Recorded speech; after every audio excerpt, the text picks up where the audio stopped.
भी कोई ऐसा दोस्त तो जरूर होगा जो कि एग्जाम से पहले कम पढ़ के आता है बट फिर भी एग्जाम के अंदर मार्क्स बहुत बेहतरीन लेकर आता है। और तुम्हारा कोई ऐसा भी दोस्त होगा जो कि एग्जाम की रात को बैठकर बहुत कुछ पढ़ता है, सारी चीजें पढ़ने की कोशिश करता है बट फिर भी जब उसके रिजल्ट आते हैं तो बहुत कम होता है। तो आखिर इन दोनों स्टूडेंट्स के अंदर फर्क क्या था? तो फर्क था आंसर राइटिंग स्किल्स का। इसमें हमने आधा नंबर काट दिया। इसका कारण क्या? देखो, हमारे अनुसार यहाँ कामा नहीं होना चाहिए। वो जो पहला स्टूडेंट है ना, उसको आंसर लिखने का सही तरीका आता है, जिसकी वजह से वो चाहे कम पढ़ के जाए, चाहे उसको आंसर कम आए, बट वो आंसर इस प्रकार से लिखेगा कि उसके मार्क्स बहुत अच्छे आएंगे। कहाँ से काटोगे? जब बिल्कुल सही है तो आपको इसमें पूरे नंबर देने पड़ेंगे, 15 में 15। जबकि वो जो दूसरा स्टूडेंट है उसको आंसर लिखने का सही तरीका नहीं आता, जिसकी वजह से चाहे वो कितना ही पढ़ ले बट उसके मार्क्स कभी भी अच्छे नहीं आ सकते। अगर आपने ये आंसर राइटिंग के हैक्स जान लिए ना, तो आपके एग्जाम के अंदर 10 से 15 नंबर तो बहुत इजीली इंक्रीज हो जाएंगे। वो फॉर्मेट देखना चाहता है। तुम क्या दिखाना चाहते हो? ज्ञान। अरे वो देख रहा है फॉर्मेट, तुम दिखाओ ज्ञान। तो हाय एवरीवन, मेरा नाम है प्रशांत। पता है आपको, इस वीडियो को बनाने से पहले मैंने लाखों स्टूडेंट से बात करी है और बहुत सारे टीचर से भी बात करी है। ये वो टीचर्स हैं जो कि स्कूल के अंदर, बोर्ड एग्जाम्स के अंदर तुम्हारी कॉपीज को चेक करते हैं और उन्होंने मुझे एक ऐसा सीक्रेट बताया ना जिसको सुनकर आप सब शॉक होने वाले हो। उन्होंने मुझे ये बताया कि एक बच्चा आंसर क्या लिखकर आ रहा है उससे उतना फर्क नहीं पड़ता, बट फर्क इस बात से पड़ता है कि वो अपने आंसर को किस प्रकार से लिखकर आता है। अगर वो अपने आंसर के लिखने समय कुछ ऐसे स्टेप्स को फॉलो करता है ना, तो आराम से उसके मार्क्स इंक्रीज हो सकते हैं। और उन्होंने ये भी बताया कुछ नॉर्मल गलतियां हैं जो कि स्टूडेंट्स करते हैं, जिनकी वजह से उनका आंसर सही होता है बट फिर भी टीचर उनके थोड़े बहुत मार्क्स कट कर लेते हैं। मैंने उनसे वो सारी प्रॉब्लम, सारी गलतियां पूछी और वो सारी गलतियां मैं आज तुम्हें बताने भी वाला हूं, जिसके अंदर सबसे बड़ी गलती है बैड राइटिंग। बहुत सारे टीचर्स ने बोला कि जो बैड राइटिंग है ना, एक बहुत बड़ी मिस्टेक है और इसकी वजह से भी नंबर कट सकते हैं। दूसरी चीज है स्लो स्पीड। बहुत सारे स्टूडेंट्स हैं जिनकी स्पीड जो है वो बहुत स्लो है, जिसकी वजह से क्या होता है ना, उनका पेपर ही छूट जाता है। और ये तो आपके साथ भी हो गया होगा। अभी मैं आपको एक एक्टिविटी करने को देता हूं। आप क्या करो, आप ना कमेंट सेक्शन में जाओ और अपना नाम एक बार टाइप करो। एक बार टाइप करना फटाफट से। आपने एक बार टाइप करके देखा होगा तो आपको पता चला होगा कि आपने मात्र 1-2 सेकंड के अंदर अपना पूरा नाम टाइप कर दिया। अब यही काम करो, एक नोटबुक लेकर आओ, उस नोटबुक पे एक बार अपना नाम लिखो पेन से। जो आप लिखोगे तो आपको 5 से 6 सेकंड लग जाएंगे।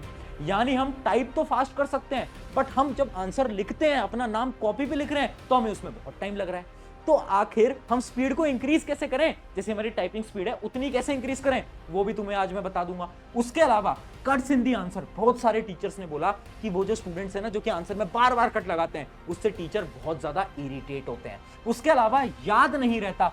बहुत सारे स्टूडेंट्स की ये प्रॉब्लम है आज के समय पर कि वो पढ़ के जाते हैं बट एग्जाम के टाइम पे याद नहीं रहता। तो जो सारी प्रॉब्लम्स है ना, इन सारी प्रॉब्लम्स का एक एक करके सॉल्यूशन जानेंगे। सबसे पहले समझते हैं आपकी पहली प्रॉब्लम, जो कि है बैड राइटिंग। मैंने बहुत सारे टीचर से बात करी, बैड राइटिंग से फर्क पड़ता है या नहीं फर्क पड़ता, तो सभी टीचर ने बोला हाँ फर्क तो पड़ता है, बट फर्क तब पड़ता है जब राइटिंग इतनी बेकार है कि वो पढ़ने में ना आए। अगर आपकी राइटिंग ऐसी है ना जो कि पढ़ने में आ जा रही है, तो उतना ज्यादा फर्क नहीं पड़ने वाला। बट फिर भी अगर आपको अपनी राइटिंग को इंप्रूव करना है तो एक वीडियो मैंने राइटिंग इंप्रूव के ऊपर पूरी बना रखी है, उसको जाकर देख लेना। मात्र 4-5 दिन के अंदर राइटिंग आपकी उससे इंप्रूव हो जाएगी। बट राइटिंग इंप्रूव से उतना फर्क नहीं पड़ता। तो मैंने टीचर से पूछा तो फर्क किस बात से पड़ता है, तो उन्होंने मुझे एक बड़ी अच्छी टेक्निक बताई और उस टेक्निक का नाम था आंसर सीक्वेंस। यानी हर एक टीचर ने यह बोला कि एक स्टूडेंट आंसर्स को किस सीक्वेंस में अटेम्प्ट करता है वो बहुत इंपॉर्टेंट होता है। जैसे मैं अभी आपको 2 कॉपीज दिखाता हूं। यह है आपके सामने कॉपी नंबर 1, जिसने आंसर 1 आंसर 2 एकदम नॉर्मल ऑर्डर के अंदर लिखा हुआ है और देखो बीच में स्पेस भी दी है। आप ध्यान से अगर देखोगे तो बीच में आपको यहां पर स्पेस भी दिख जाएगी। जबकि मैं आपको दूसरे स्टूडेंट की कॉपी दिखाता हूं तो इसकी राइटिंग भी नॉर्मल ही है, बट इसने गलत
होता है, देखो इमेजिन करो 9 बजे आपका एग्जाम है। अब आपको क्या करना है, एग्जाम से आधे घंटे पहले आप एक नोटबुक तो रख ही सकते हो अपने पास, एक रफ पेज तो अपने पास रख ही सकते हो, और पेन तो आपके पास हो गई।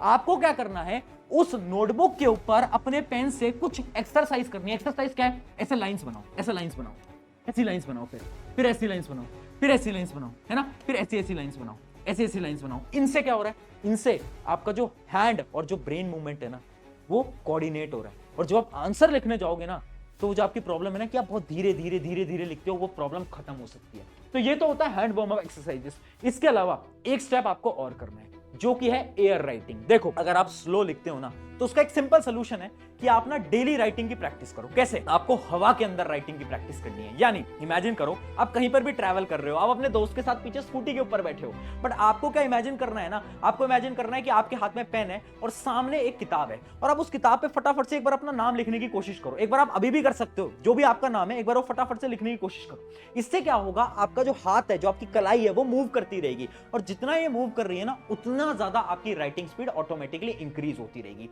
तो राइटिंग स्पीड अगर इंक्रीज करनी है, दो सिंपल स्टेप्स हैं, एक तो है वार्म अप एक्सरसाइजेस, दूसरा है एयर राइटिंग। कभी कभार एयर राइटिंग करने की ट्राई करा करो, उससे आपकी राइटिंग स्पीड ऑटोमेटिकली इंक्रीज हो जाएगी। अगर ये ट्राई करा तो जो प्रॉब्लम है ना कि पेपर छूट जाता है, कभी नहीं छूटने वाला। इसके बाद ट्राई करके देखना। अब बढ़ते हैं आपकी अगली प्रॉब्लम की तरफ। अगली प्रॉब्लम आपकी ये थी कि बीच बीच में बहुत सारे आप कट्स लगाते हो। आपने भी नोट करा होगा कि आप बार बार हर बार कट्स लगा रहे हो, और टीचर जो होते हैं जब वो कट्स देखते हैं ना तो बहुत ज्यादा इरिटेट होते हैं, क्योंकि उनके लिए क्या है ना कि जब भी आप एक आंसर को कट करते हो उन्हें लगता है कि यार बहुत बेकार स्टूडेंट है और वो आपके मार्क्स वहां पर कट कर सकता है। बट उसी का मैं एक आपको सोल्यूशन देने वाला हूं, वो है लॉन्ग आंसर हैक। इमेजिन करते हैं कि एग्जांपल लेते हैं। एक एग्जांपल है इस क्वेश्चन का। मान लो एक क्वेश्चन है ना, ये आपके पेपर के अंदर आया ये क्वेश्चन, और आपको याद है कि उसके 4 पॉइंट्स होते थे, 4 या 5 पॉइंट्स होते थे, वो जो आपके लॉन्ग आंसर होते हैं। अब आपको क्या करना है, आपको अपने जो आपकी आंसर शीट है उसके लास्ट पन्ने पे जाना है। उस लास्ट पन्ने के ऊपर हेडिंग डालनी है रफ। क्या लिखना है, रफ। अब आप उसके अंदर कोई भी रफ का काम कर सकते हो, कोई भी टीचर कुछ नहीं बोलेगा, ठीक है। आपने हेडिंग डाली रफ, और उसके अंदर आप एक बार दिमाग से सोच लेना कि कौन कौन से 5 पॉइंट आप लिखने वाले हो। अब क्या करो, अब फटाफट से कॉपी पलटो, यहां पर आ जाओ, और यहां पर पूरी तरीके से उनको एक्सप्लेन करके वो 4-5 पॉइंटर यहां पर तुम लिख दो। इससे क्या होगा, इससे आपकी कटिंग अवॉइड होगी। अब आते हैं आपकी अगली प्रॉब्लम की तरफ, जो कि याद नहीं रहता। याद नहीं रहता तो उसका एक बहुत सिंपल सोल्यूशन है, एक बहुत सिंपल हैक है। वो हैक क्या बोलता है, एक बार ध्यान से देखना। हैक का पहला स्टेप है रिकॉल दी चैप्टर। यानी आपको क्या करना है, सबसे पहले आपको कोई आंसर याद नहीं आ रहा तो आप ये देखो कि वो किस चैप्टर का है। आपने मान लो चैप्टर आइडेंटिफाई कर लिया। अब आपको क्या करना है, अब आपको टॉपिक आइडेंटिफाई करना है कि किस टॉपिक के बारे में पूछ रहा है ना। आपको आंसर नहीं आता, आप बस इतना सोच रहे हो कि किस टॉपिक के बारे में पूछ रहा है। आपने टॉपिक आइडेंटिफाई कर लिया। अब उस टॉपिक से रिलेटेड कुछ भी लिख कर आ जाओ, कुछ भी, और लिखना हमेशा पैराग्राफ की फॉर्म में। क्यों, क्योंकि एक साइकिल है, जब आप बहुत बड़े पैराग्राफ के अंदर आंसर लिख के आते हो ना तो शायद हो सकता है कि आपके टीचर उस पूरे पैराग्राफ को नहीं पढ़े, वो ऊपर ऊपर से पढ़े, और शायद आपको उसके अंदर आधा 1-2 नंबर मिल भी जाए। ऐसा भी हो सकता है।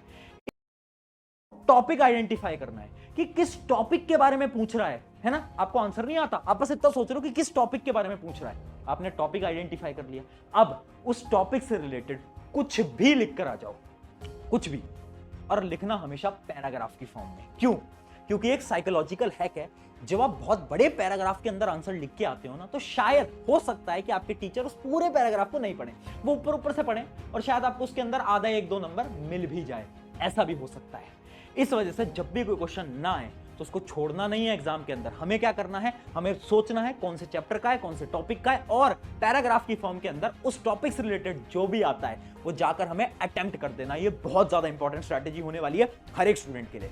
ये थी आपकी सारी प्रॉब्लम्स। अब मैं सारे टीचर से जब मैंने बात करी ना तो मैंने समझे कुछ प्रेजेंटेशन हैक्स, कुछ प्रेजेंटेशन टिप्स, कुछ ऐसी टिप्स जिसकी मदद से आपके एग्जाम के अंदर मार्क्स बहुत अच्छे आ सकते हैं। तो वही टिप्स मैं आपको फटाफट से बता देता हूं, कुछ सिंपल प्रेजेंटेशन टिप्स जिससे आपके मार्क्स इंक्रीज होंगे, जिसके अंदर सबसे पहली अपनी ट्रिक होती है द कीवर्ड स्ट्रैटेजी। मैं आपको विद एग्जांपल दिखाता हूं कीवर्ड स्ट्रैटेजी क्या होती है। जैसे कि यहां पर ध्यान से देखो, मान लो मैं एक आंसर लिख रहा हूं। जब भी मैं आंसर लिख रहा हूं ना तो उस आंसर के जो इंपॉर्टेंट वर्ड्स होंगे ना उनको मैं क्या करूंगा, अंडरलाइन कर दूंगा। जैसे कि मैंने यहां पर कर रखा है, ये वर्ड इंपॉर्टेंट है, मैंने अंडरलाइन कर दिया, ये वर्ड इंपॉर्टेंट है, अंडरलाइन कर दिया।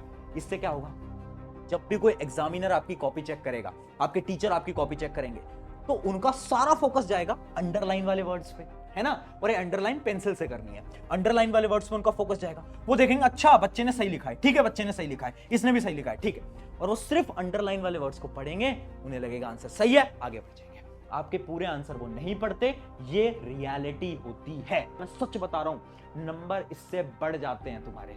बहुत इंपॉर्टेंट है। ये थी आपकी पहली प्रेजेंटेशन टिप, ट्राई करके देखना। अगली प्रेजेंटेशन टिप की तरफ बढ़ते हैं, जो कि है डोंट यूज शॉर्ट फॉर्म्स। याद रखना, हर एक टीचर को ना बहुत ज्यादा बुरा लगता है जब तुम कोई शॉर्ट फॉर्म लिखते हो। शॉर्ट फॉर्म क्या होती है? बहुत अजीब अजीब सी तुम चीजें लिखते हो ना, जैसे राइट नाउ को आजकल तुम RN लिखते हो, बिकॉज को BCZ लिखते हैं हम। तो ये जो जितने भी शॉर्ट फॉर्म्स है ना, जो कि हम टेक्स्ट में आजकल जब हम टेक्स्ट करते हैं एक दूसरे को, तो हम इन शॉर्ट फॉर्म को यूज करते हैं। इन सारी शॉर्ट फॉर्म को अवॉइड कर देना। अगर गलती से लिख दिया ना, मैं सच बता रहा हूं, एग्जाम के अंदर नंबर बिल्कुल कटेंगे तुम्हारे। अगला प्रेजेंटेशन टिप की तरफ बढ़ते हैं, जो कि है cuts with the help of pencil. यानी जब भी आप कट लगा रहे हो ना, इमेजिन करो गलती से कुछ गलत हो गया, मान लो यहां पर आप ध्यान से देखो, कुछ गलती से मेरा गलत हो गया, तो अब मैं क्या करूंगा? मैं उसे पूरा गंदी तरीके से कट नहीं लगाऊंगा, मैं पेंसिल लूंगा, एक प्यारा सा एक सिंपल सा स्ट्रेट कट लगा दूंगा, एकदम स्ट्रेट। ट्राई करना, स्केल से कट कर दो, उससे क्या होगा? एकदम तुम्हारा आंसर नीट एंड क्लीन लगेगा। एक बार इस आंसर को तुम ध्यान से देखो, कितना नीट एंड क्लीन लग रहा है आंसर, है ना, एकदम साफ सुथरा लग रहा है, जबकि इसके अंदर कट्स भी हैं। यानी जब हम कट्स लगाएं, अगर हम पेंसिल की मदद से लगाएंगे ना, तो ऑटोमेटिकली क्या होने वाला है, हमारी जो नोटबुक है, जो हमारा आंसर है, बहुत बेहतरीन दिखने वाला है। अब बढ़ते हैं हमारी अगली प्रेजेंटेशन टिप की तरफ, जो कि है न्यूमेरिकल हैक। देखो, तुम मैथ्स जैसे सब्जेक्ट को तो अटेम्प्ट करते ही होगे, फिजिक्स जैसे सब्जेक्ट को अटेम्प्ट करते ही होगे, तो उसके अंदर एक स्ट्रैटेजी बता रहा हूं मैं। जो भी तुम्हारा आंसर है ना, उसको बॉक्स के अंदर बंद कर देना और यूनिट्स लिखना मत भूलना। एक एग्जांपल के साथ समझाता हूं। ये दो नोटबुक है, इनके अंदर देखो डिफरेंस क्या है। ये एक स्टूडेंट की नोटबुक है, इसने क्या करा, फाइनली बस आंसर लिख के यहां पर छोड़ दिया है। तो अब जब टीचर आएगा ना कॉपी चेक करने, तो पूरी की पूरी कैलकुलेशन चेक करेगा। बट हमने क्या करा, हम थे स्मार्ट स्टूडेंट, हमने क्या करा, फाइनल आंसर्स को यहां पर देखो बॉक्स के अंदर ऐसे बंद कर दिया। अब इससे क्या होगा, अब जो टीचर है ना, वो पूरी कैलकुलेशन चेक नहीं करेंगे, वो देखेंगे अच्छा इसका पूरा आंसर सही है, अच्छा ये आंसर भी सही है, ठीक है, मतलब तो पढ़ने वाला बच्चा है, आगे बढ़ जाओ। ये टेक्निक न्यूमेरिकल के अंदर हमेशा से बॉक्स के अंदर करोगे ना, छोटी छोटी टेक्निक से बहुत ज्यादा हेल्पफुल हो सकती है। अब बढ़ते हैं हमारी फाइनल टेक्निक की तरफ, फाइनल प्रेजेंटेशन टिप की तरफ, जो कि है डिफरेंस वाले क्वेश्चंस। आपने देखा होगा बार बार सवाल आते हैं कि दो चीजों के बारे में डिफरेंस बताओ।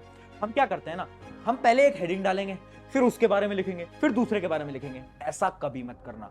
डिफरेंस वाले क्वेश्चन अटेम्प्ट करने का एक सिंपल स्ट्रैटेजी है, जैसे कि तुम देख सकते हो।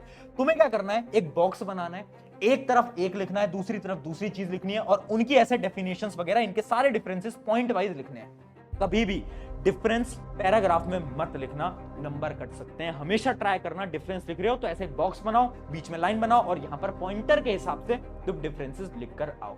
ये सारी ऐसी स्ट्रैटेजीज थी जो कि बोर्ड एग्जाम वाले, जितने भी तुम्हारे स्कूल टीचर्स हैं, सब इसी स्ट्रैटेजी के हिसाब से क्या करते हैं, आपकी कॉपीज को चेक करते हैं। तो अगर आपने इसको फॉलो करा, मार्क्स तो बिल्कुल बढ़ने वाले हैं। जाओ अब इन सारी टेक्निक्स को अटेम्प्ट करो, अपने एग्जाम के अंदर फटाफट से क्या करो, मार्क्स लेकर आओ। और आई होप आपने अपना नाम तो कमेंट करा ही होगा कमेंट्स के अंदर। कितने सेकंड के अंदर नाम कमेंट करा, कमेंट में बताओ। ऑन दिस नोट, शुक्रिया एवरीवन। एक दोस्त को इस वीडियो को शेयर कर देना। मेरा नाम है प्रशांत, मिलते हैं नेक्स्ट